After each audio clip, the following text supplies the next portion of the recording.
Zach LaVine scores 41 points. Nikola Vucevic has a triple-double, and Patrick Williams scores 16 points in the third quarter alone. And the Bulls do beat the Philadelphia 76ers, and Zach actually joins Steph Curry in elite territory. We're going to talk about all that, plus dive into the mailbag on today's episode of Chicago Bulls Central. You are now tuned in to Chicago Bulls Central, your number one place for all Chicago Bulls news and content.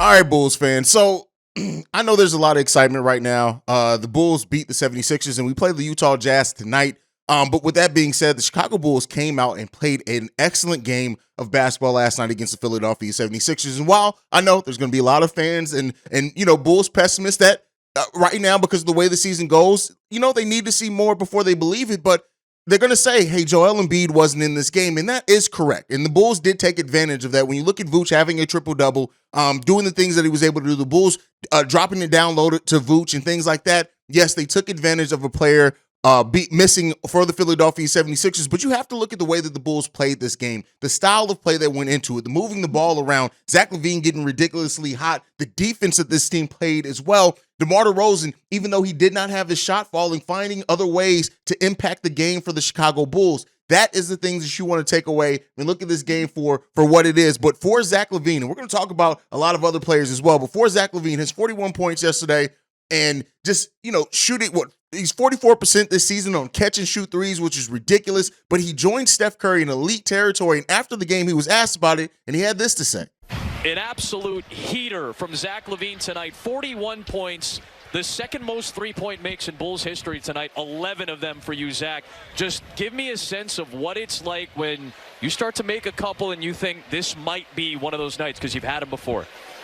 I mean, we started a little slow, and then coming into the end of the second quarter, I got hot and just kept it going. I really think the MVP of the game was Vooch. He was real. I think did he finish with his triple double? He got very he close. Was one assist away. He got it. That last assist got you the triple double. I think Vooch was MVP of the night, man. He 20 and 10. Pat came out in the third quarter, played great. I think he had 16 in the third, and I got hot, and that's what happens. Well, one of the things I've always said about you, Zach, you're one of the best catch-and shooters in the game. You come in this year shooting 44% from the three on catch and shoots, and tonight, when every single time you had a catch and shoot, it was buckets. Yeah, no, I got it going. Once them get going, that basket looked like an ocean. One of those nights for Zach LaVine with 41, Vucevic a triple-double, and they snap another streak. Congrats. Yep. See y'all tomorrow. Zach LaVine sank his first 8 three-pointers in this game, and then he missed a heat check one in the corner of it. But, regardless of that, he finished 11 of 13 from the field, from three-point range, and getting a season-high 20. But he joins Steph Curry as the only other player in the NBA to make at least 11 three-pointers on 80% shooting. That's huge, right? He, like I said, elite territory to be in, the second most three-pointers in Chicago Bulls history. Oh, by the way, Zach LaVine actually holds the record for the most three-pointers in the game in Chicago Bulls history as well. And it's good to see Zach starting to round out and get back to the Zach LaVine that we're used to seeing, not just because of the shooting threes, but the way he attacked the basket at times, the look-away layup thing that he did, that was just a beautiful play. Zach LaVine was playing well, and, as he said in that clip, once he started making a few, it looked like an ocean out there. And you can tell that he was playing with a lot of confidence, playing with a level that we have not necessarily seen from him a lot in this season. And while Zach LaVine's story is huge, and the 41 points you don't want to overlook, we cannot fail to mention how Nikola Vucevic very much led the way. And Zach even said it in that clip, that Vooch was the MVP last night. 19 points, 18 rebounds, 10 assists in that game, and 2 blocks. Nikola Vucevic has quietly been the most consistent Bulls player all season, just in the way that he's played. And yes, by that, it doesn't mean that every game is perfect, but when you look at always hitting big buckets, making the right pass, even when the Bulls play was kind of up and down, Nikola Vucevic was kind of even around the same area. Vooch is putting together a hell of a season, and him and Zach LaVine had all-star performances last season, even though neither one of them are probably going to be in that all-star game and be represented in there. That was a great game to see from them. And DeMar DeRozan, even though DeMar was 4 for 13 from shooting, he chips in 12 points, 5 rebounds, 6 assists, 1 steal, and 1 block. He found other ways to impact the game. And as we talked about over on Chicago Bulls Central as well, is that this may be the best version to see DeMar DeRozan in. when he played in San Antonio, he only averaged 15 shots a game. He moved the ball a little bit better, rebounded the ball. And as we go forward and are finding success in this, I would not be mad at all if we start seeing DeMar DeRozan maybe take less shots, but still find other ways to impact the game and still having the same impact just in a different way than what he did last season. That may be what we need to see from him. But some of the key things in this game, Patrick Williams having the highest plus minus of any player on the team, going 7 of 11. He went 0 from 2 in the first half, 7 of 11 overall from the game, 6 rebounds, 2 assists, and 18 points from Patrick Williams. It was good to see him, and he was playing with a level of confidence, especially in that third quarter. It was really him and Zach LaVine, Patrick Williams and Zach LaVine, that when the Bulls really sealed this game in that third quarter and separated themselves, yeah, the Philadelphia 76ers came marching back at one point, I think getting the lead as low to 3.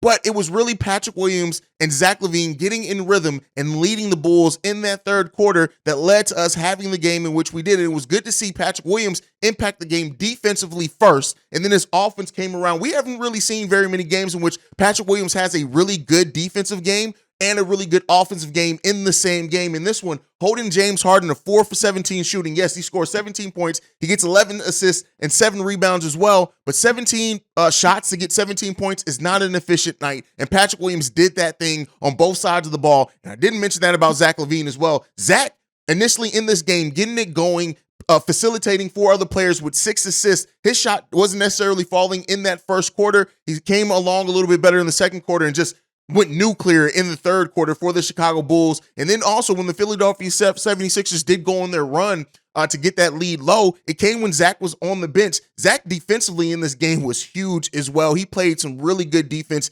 in this game. And it's just good to see the team playing the way in the manner in which they have been. And so even the bench in this game, we get over 25 points from the bench in this game with Kobe White with 9 points leading the way off the bench, 3 for 7 shooting from him. But every single one of those 3 3-pointers he hit was needed and changed the momentum. 4 rebounds, 3 assists from Kobe White in this game. Andre Drummond as well, 6 points in this game. He only played 8 minutes. He got yanked after making a mistake, but it kind of is what it is there. But Goran Dragic, Derrick Jones Jr. very much so impacting the game as well for the Chicago Bulls. Now, the Bulls tonight facing off against the Utah Jazz, and that's a team that, while they did beat the Jazz in the last game, they allowed Lauri Markkanen to go off on them. I need to see the Bulls lock in defensively, and that's what we're seeing with this Bulls team. They are starting to set the tone defensively early, even if they do. In this game against the Sixers, they did allow 30 points in that first quarter, but you saw what they were trying to do defensively towards the end of that quarter, and the Philadelphia 76ers cooled off from three-point range. And in this game tonight against the Utah Jazz, the Bulls need to do something similar. They need to set that tone defensively first, and then allow their offense to come along, but playing that team brand of offense where they move the ball around. And as long as they do that, they're going to find success. I'm not saying it's going to be easy. This Chicago Bulls team would be on a 10-game winning streak if it wasn't for those 2 calls against the Cleveland Cavaliers, and they didn't completely mess up the game against the Houston Rockets. With that being, that was on them. But this team is playing much better. 7-3 in their last 10. Can they keep it going tonight against the Utah Jazz? That's going to be the thing. They have to key in on Lauri Markkanen, who just had an absolutely huge game for the Utah Jazz, and the Bulls have to lock in, right?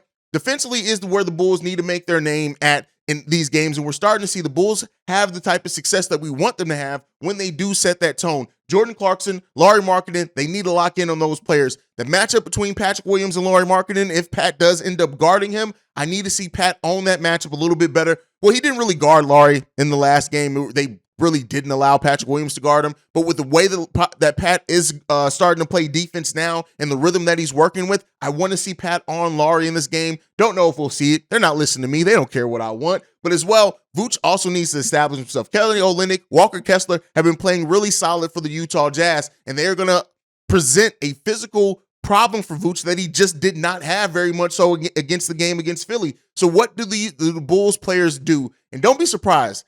DeMar DeRozan, who's had a quiet couple of games, don't be surprised if it's DeMar's night to kind of go off against the Utah Jazz. So we'll see it. I do think the Bulls, if they keep playing the way that they have, if this isn't just a flash in the pan, and this is a level of focus and a level of determination from this Bulls team that was lacking at the beginning part of the season, and we're starting to see that consistently from them in these games, I think the Bulls are going to have a pretty good game against the Utah Jazz. But as we know with this team, when they have a couple of good performances back-to-back, things tend to maybe go left in the next couple of games after that. So let's hope the Bulls are locked in. They are focused. They do bring in that intensity that we need to see from them, and the execution on the offensive end, getting everybody involved. As long as the Bulls do that, they find success. And let's hope that success comes tonight against the Utah Jazz, the second of a back-to-back. And we're going to need the bench as well. Alex Caruso, Javonte Green, are they going to be available in this game considering what the Bulls players had to do last night? DeMar DeRozan, who didn't have the biggest night, maybe he's the one who brings the energy. And Patrick Williams just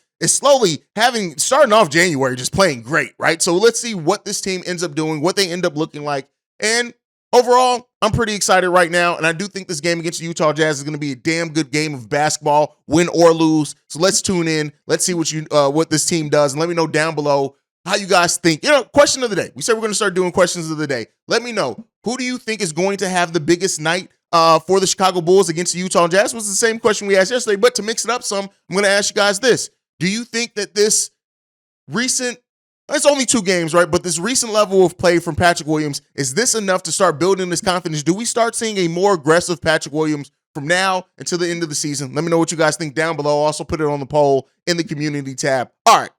This weekend, you already know, weekends are mailbag episodes. So let's go ahead and dive into the mailbag. This one's from Jamal. What's up, Hayes? It's your boy Jamal, man. I got 3 minutes to win, and I'm going to get it all out.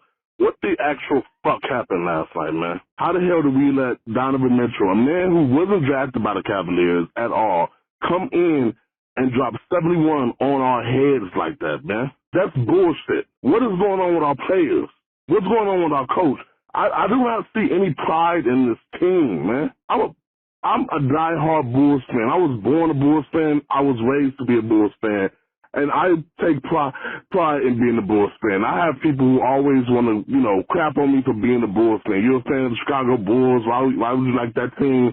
Be a Lakers fan. Be a Golden State Warriors fan, this, that, and the other. I always tell them, no, the Chicago Bulls is my team. That's who I went and bought league pass for this team. And this is what I get. This is pathetic. This is pathetic on all the players. This is pathetic on the coach. This is pathetic on the front office. There's no pride. What happened? This is Chicago, man. This the Bulls. We're supposed to have players that want to play here.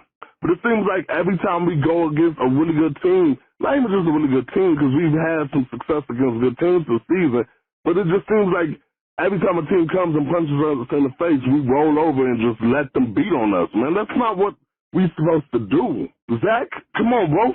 I'm the biggest Zach LaVine fan. I was out here rooting for this man to get that max contract. I was out here when people was all high and mighty about Lloyd Marketing. I was the one that was saying Zach LaVine was going to be that guy. What are you doing, Zach? What are you doing? Go out there and show that you deserve this. Don't just prove it to us. It don't even matter about us. Prove it to yourself. Say that you deserve to be one of the best players in the league, the best shooters on the league. DeMar, can we get the offense going before you go down there and try to take on 3 defenders? Boots? Can we get the ball to him in the paint? Patrick Williams, I have defended you. I want you to be a great player, but I swear to God, be aggressive. Go out there, attack the paint. Stop running. You are more than just a 3-and-D player. Defend. How the hell do you let Donovan Mitchell out-rebound you on that ball? I don't care if you're a second-round pick. You a baller. Ball out. Alex, you can't be fouling out in 6 free throws. Billy Donovan, come up with a better scheme defensively than that. Offensively, come on, man. This is a pathetic effort by our team. I'm never going to give up on my team. I love my team. But at the same time, I wish I could have been in that locker room after that game so I could personally look each one of them in the eyes and cuss them the hell out. This is pathetic. We are better than this. That's all I got to say, man. Peace. And Jamal is me, and I am Jamal, because listen, when he says that he was born to be a Chicago Bulls fan, that's the exact way I feel. I was born into this, right? When people ask how long have you been a Bulls fan, I always tell them, listen, I'm a lifer. My dad is from Chicago, born and raised. So like it literally, so my earliest memories of my life were being a Bulls fan. But to get on the main part of it, the Bulls allowing Donovan Mitchell to drop 71 on them may have been the wake-up call that this team needed to lock in defensively. And I do think that the games going the way that they did from the officials and the refereeing, the Bulls kind of have realized that they can't allow it to just be left in the decision of the referees. They have to play more solidly. They have to play more together. And they've been improving since that game. But the frustration that Jamal feels there, I think, is the frustration that we all felt after that game. Just watching that game, watching Donovan Mitchell completely carve up and be a superstar in those moments where the team needed him to put him on the back, and he delivered with the plays. And this Bulls team since then has been playing better, has been playing with more heart, and they were playing even better before then. It's going to be some games, unfortunately, where every team in the NBA allows for a big night from a player. But, questioning the heart of the team, that's what I've been saying all season. That's the thing that bothers me the most, is that when this team plays in a way that I have to question their heart, that it leads me to question that, because that's not what I want to do. That's not Chicago Bulls basketball. And so, yeah, Jamal, we all know the frustrations that Jamal felt, and he's spot on in that. And I think we all felt that. But the difference is that I think the players also felt that this time, and we're starting to see the improvement from them, because I think that may have been a wake-up call for them as well, and maybe a low point, especially. I know we all point to that Minnesota game and what the conversation happened at halftime. It's kind of a turning point of this team playing together and the big three playing and facilitating a little bit more. But I think that Donovan Mitchell game also was a wake-up call in a different set of circumstances for the Bulls to realize, hey, listen, we have to take better control of these games. We can't just leave it up to the officiating and the refs. Officiating was sucked. We got a couple of more calls on the officiating, so we'll wait to get into that. But spot on from Jamal. All right, let's get into the next one. I think this next caller really does speak for every passionate Bulls fan. This one is from Goon. Hey, good morning, nephew. AKA your auntie Goon. Hey, this don't make no fucking sense. Like, the refs, they really have to get caught up on their bullshit. Like, that shit didn't make sense. Just like when we played fucking Milwaukee, they do the whistle 19 times for the Bulls, but the Bulls still react to it. The Bulls still did their shit. They still took that game. They still did what the hell they supposed to do. Last night game. Oh, I love the game. From first quarter all the way to the end. I ain't gonna say all the way to the end. I'm gonna give them some first to third, because the Bulls stand their ground. In the first half of the motherfucking game, the Bulls was getting them offensive rebounds. They was playing defense. They weren't letting them control them. They weren't letting them over rebound them. But like you said, we can't. Yes, the refs, something got to give. Something got to give with these refs, because this shit ain't cool. This shit ain't right. DeMar DeRozan, offensive foul, no call. I'm talking about inbounds, no call. I just can't even call the refs out right now. Fuck the refs. Even though the refs helped them get back in this game. Oh, I'm going to give it to them. The refs helped Cleveland come back in the game. But, yes, they did. It's for the Bulls to continue to play ball, continue getting our rebounds. I just can't get these words out, because I'm just so fucking confused. Then Io missing open shots. Alex Caruso missing fucking 2-3 fucking layup. PW missing motherfucking open shots. I don't know what the fuck going on. It's like once the refs left the Cavs back in the game, the Bulls just gave up. Then DeMar, every time you didn't get a call, you still on the motherfucking ground. Get your bitch ass up. Get the fuck up. Go back down there and try it again. You're not going to get no call. Why? Do people guys understand this shit? We in Chicago. We not getting no calls. So if you get found, why you always on the ground? Your team down there trying to stick defense, your ass still down at the end of the court. Get up, bro. DeMar, stop acting like a bitch. It ain't no leadership on this. That's supposed to be leadership. Y'all ain't no motherfucking leaders. Zach, 18 fucking points. Hey, I don't know. Like you said, some heads got to go. I don't give a fuck if Billy, Mark, AK, they ass can go too. And some heads on this motherfucking bitch got to go too. Cause something going on. Something is not motherfucking right. I'm talking about Alex Caruso. When the fuck you start missing layups, bitch? Just tell me. Io, yeah, you play good defense on motherfucking Donovan Mitchell, but you're scoring on PW. A person that's 6'1", you can't stick them, you can't hurry them. The Bulls had, I don't know, hey, they had I don't give a fuck attitude. The Bulls don't give a fuck, so why should we care? If they go.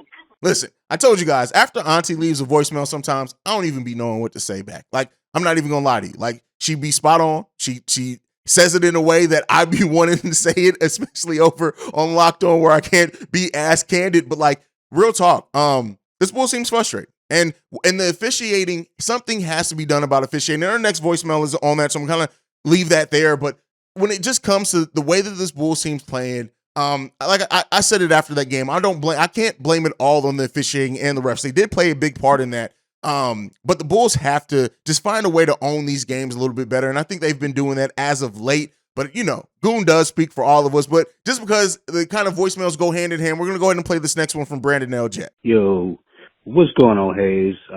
This is Brandon L. Jet, leaving you another voicemail for the Mailbag episode.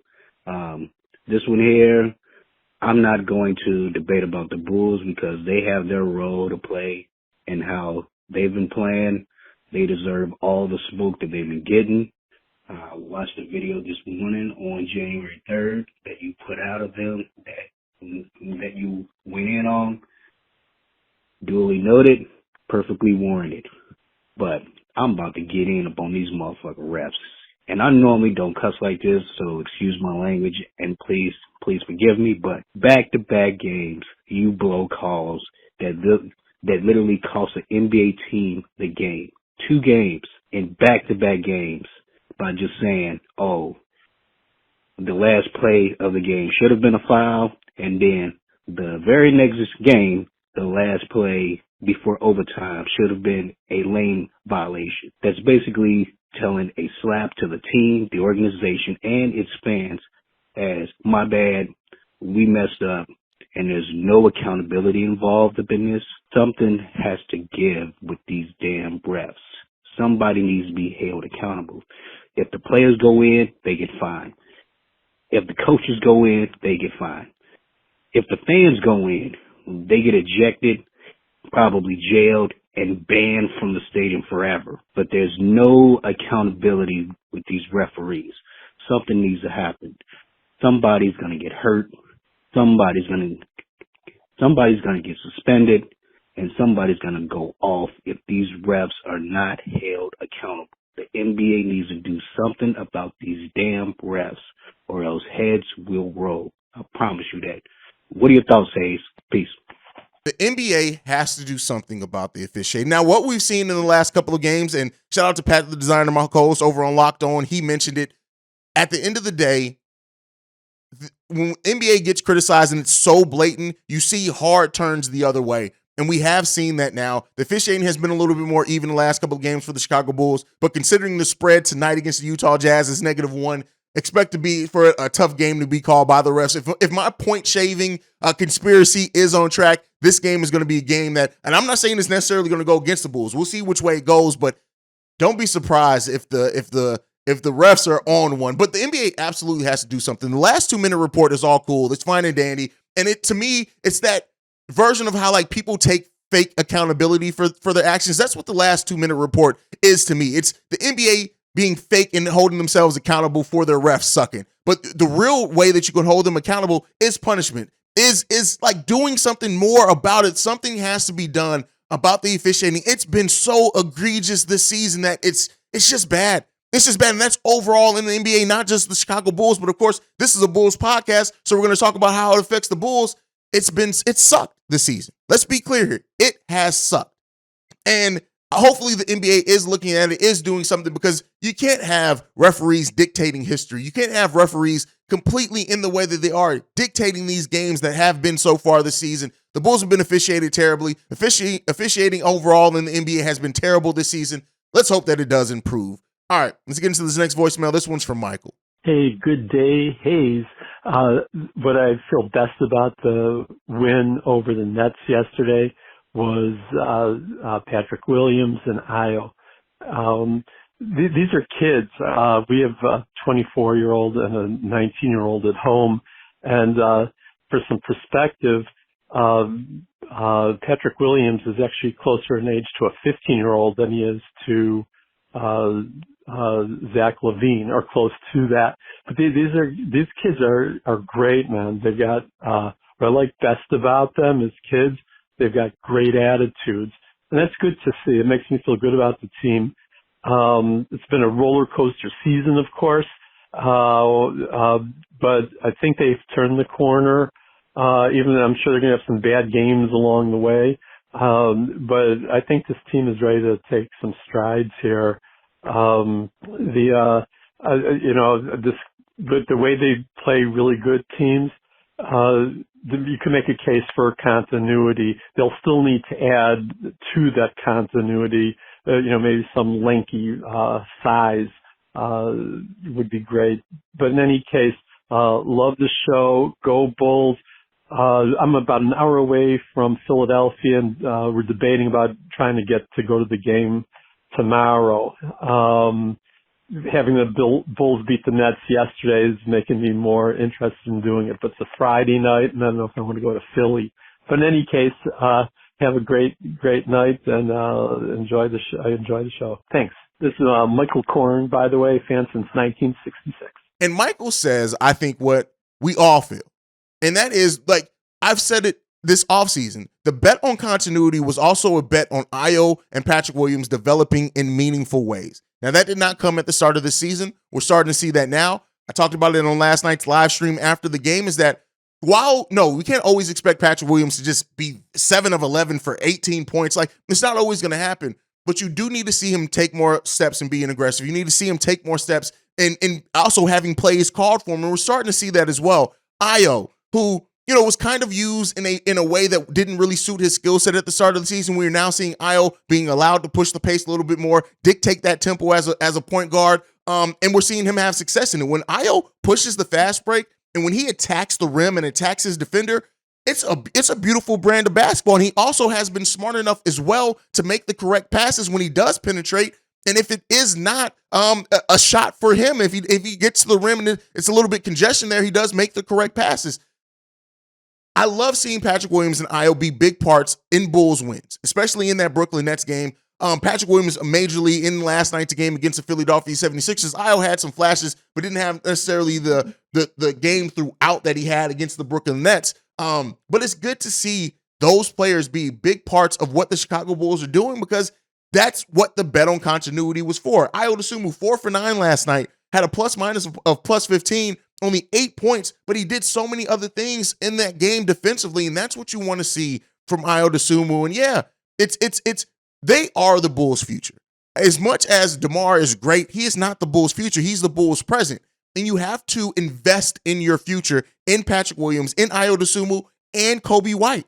Dalen Terry, to a lesser extent, if they're not giving Dalen Terry minutes next season, I'm going to riot, absolutely. But it's important, their development, and that bet on continuity was a bet that they were going to be able to take on a bigger load, whether it be defensively or offensively, to just help this team out a little bit more. And we're starting to see that come to fruition for the Chicago Bulls, and I think it's been huge. So let's hope that it continues for the Bulls, but you're spot on there, Michael. Let's get into the last voicemail for today. This one's from Fresno. Yo, what up, hey? This is Fresno from Columbus, Georgia.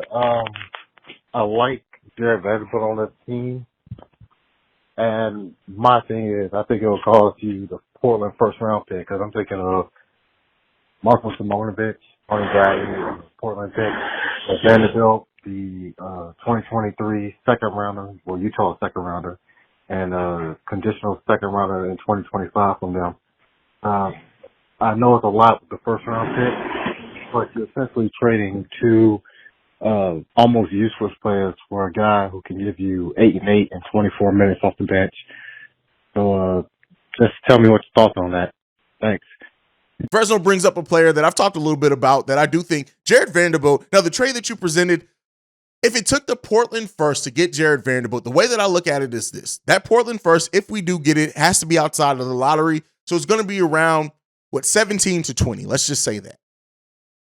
And if that is the case, giving up that Portland first rounder for Jared Vanderbilt and whatever you need to match the salaries. If it's Kobe, I'm going to start. I'm at the point now where I don't want to see the Bulls trade Kobe White. I know that's not going to be something every Bulls fan agrees on, but if the Portland first round pick is the main part of that deal, and at that point it's just really matching salaries, you said in there sending Marco. I still think Marco has a lot of upside, but I'll tell you this: I would not be mad if the Utah Jazz say, hey, just like we bet on Lauri Markkanen, we're going to bet on Marko Simonovic. Give us Marco. Give us that Portland first. You guys get Jared Vanderbilt and a second round pick. Now, we'd have to give up that second round pick. I'm not hating that deal at all. I'm not. Just honestly, I'm not hating that deal at all. Jared Vanderbilt coming off the bench for the Chicago Bulls. Defense, shooting, passing, rebounding.